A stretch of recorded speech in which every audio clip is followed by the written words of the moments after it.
época que meu pai estava quebrado, então a gente pegou a quebra profissional, a quebra emocional, a quebra do homem.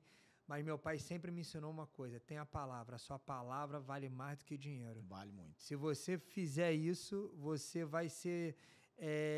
vai ter um futuro melhor do que eu tive e você vai avançar. E essa palavra eu levo, é o quê? Essa palavra vale mais do que dinheiro, e quando isso acontece, quando você tem esse princípio, você consegue avançar. Que maravilha, Nathan. Parabéns, porque eu tenho certeza que quem nos acompanha aqui gostaria muito de lidar só com pessoas assim, né? A gente sabe que a realidade não é essa, e espero que o mundo evolua para voltar, né?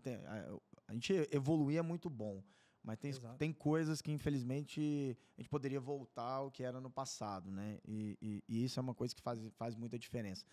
E Átila, me conta aqui, você é um profissional, como você falou, começou lá de baixo mesmo, na reciclagem, coletando as Começamos, coisas. catando, começa a história. No Rio de Janeiro, a gente catando as coisas, que meu pai como quebrou, ficou sem negócio, ficou sem empresa, e a gente começou catando na rua, daqui a pouco tem burrinho sem rabo, daqui a pouco tem uma Kombi, daqui a pouco tem ônibus, pegava as coisas na rua, comprava das pessoas, botava na sacola de mercado, que na época era de papelão, botava aí, sacola rasgava, pegava aquele saco de farinha de padaria Sei, de aquele 20 quilos. trançado lá. Isso aí, bota as coisas lá, pega ônibus, vai todo sujo, volta. Então a gente ficou algum tempo nisso. Depois meu pai abriu o Ferro Velho de novo, que é o depósito de reciclagem, onde compra latinha, compra sucata de papelão, fogão velho, geladeira, troca por pintinho, troca por picolé, troca, assim, essa loucura toda que tinha antigamente. Aí foi indo, foi indo, foi indo, foi indo, foi indo.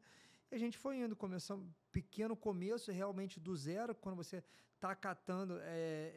Meu pai chegou naquela fase da sobrevivência, da subsistência, porque ele infelizmente se envolveu com vícios.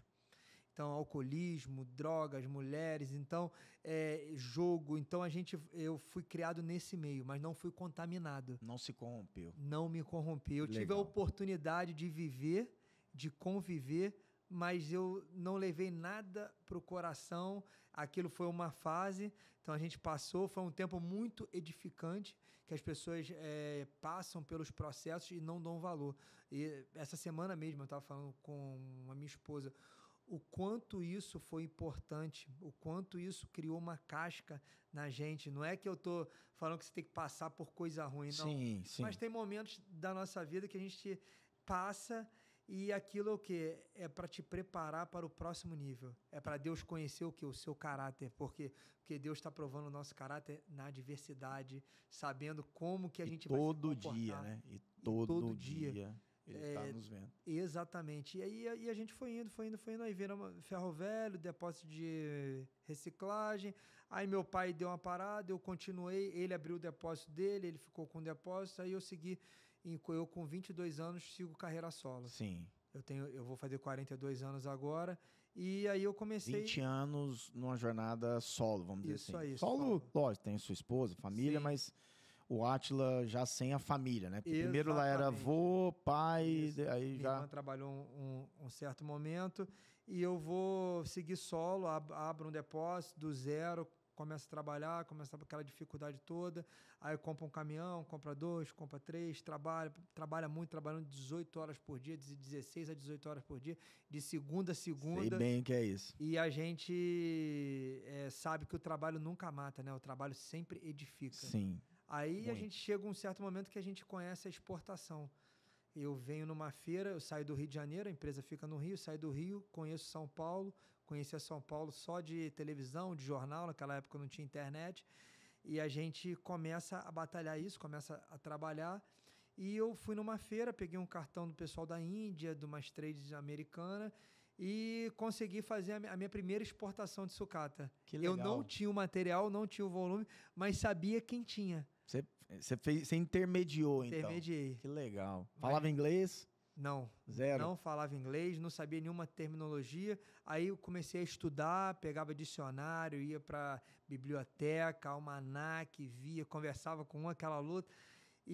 Mas o pior é o seguinte, achei a mercadoria, achei o fornecedor e achei o comprador. Só que nesse meio não dava margem para eu ganhar dinheiro, porque quem queria vender tinha muito medo de você vender para uma pessoa que você não conhece, vai botar um navio. Há 20 anos atrás, exportação não era popular como é hoje, então existia uma barreira, existia uma ignorância do fornecedor, porque ele ficava com medo de carregar o container, como é que ele ia receber, como é que ia receber em dólar. Então, aí no meu ramo, a maioria das pessoas não tem instrução, porque é um ramo que originalmente são pessoas que eles começam a empreender por uma questão de sobrevivência, de subsistência. Como você falou, né? Lá pegando as Isso. latinhas, as coisas, só que vai crescendo com esforço isso aí, e de repente isso aí, cresce tem um negócio multimilionário aí. Isso aí, cresce financeiramente, mas a parte intelectual Fica para trás. não acompanha a parte tributária, a parte contábil, a parte empresarial. Então, tivemos esse desafio. Eu fiz o meu primeiro negócio, não ganhei dinheiro nenhum, mas ganhei experiência. Legal. Fiz o meu segundo negócio, não ganhei dinheiro e perdi, porque deu um desconto lá, o cara botou um material que não era para botar, estava contaminado com terra, deu um desconto lá, e nenhum dos dois queria pagar, eu fui lá, banquei para o fornecedor e para o cliente, para não ter problema. Para manter os dois, Isso. manter o fornecedor, manter o cliente. Porque eu sabia que aquilo, em algum momento, eu ia expandir com... Estava investindo na coisa. Isso aí. Legal. Atli, me conta aqui, 20 anos de carreira solo. Que momento você olhou para o negócio e falou assim, não estou dando bola para o tributário? Ou não? Você já começou já dando bola para o tributário. Como é que foi isso? Não, assim, o tributário ele vem quando eu fico enxergando os meus concorrentes. Os caras que eram... E você já tinha quanto tempo Sim, você tem uma ideia de quanto tempo você já... Tá com 20 anos... Quanto tempo você tinha já de negócio? Que você falou? Estrada, assim, eu demorei 18 anos, eu vou te falar, Gessino, eu demorei 20 anos.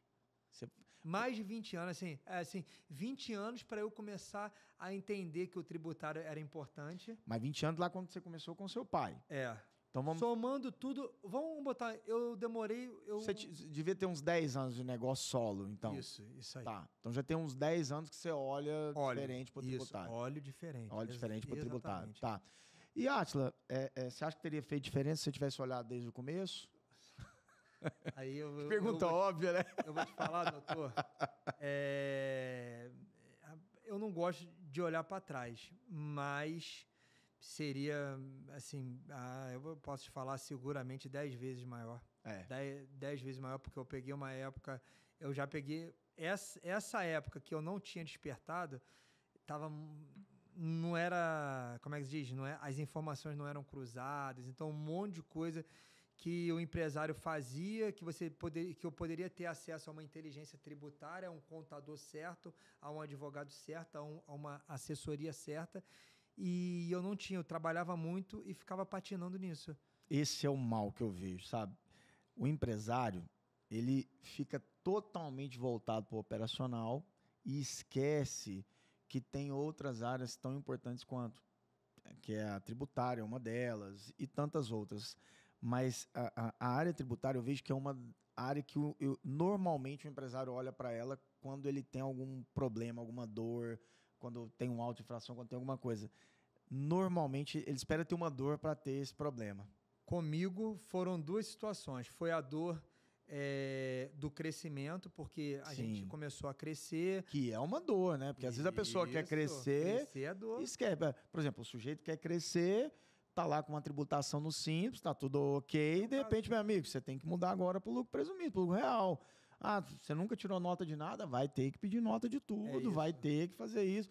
Caramba, isso é muito complicado. Então, é a dor do crescimento. A dor do crescimento me fez olhar para os meus concorrentes e que eu estava fazendo muito esforço e o esforço que eu estava fazendo, eu não estava tendo o resultado. Mas eu falei, olha só, os funcionários são de confiança, a gente criou uma cultura, a gente controla tudo, tem um bom controle, tem uma boa gestão de pátio, de compra de mercadoria, de venda. Então, estava tudo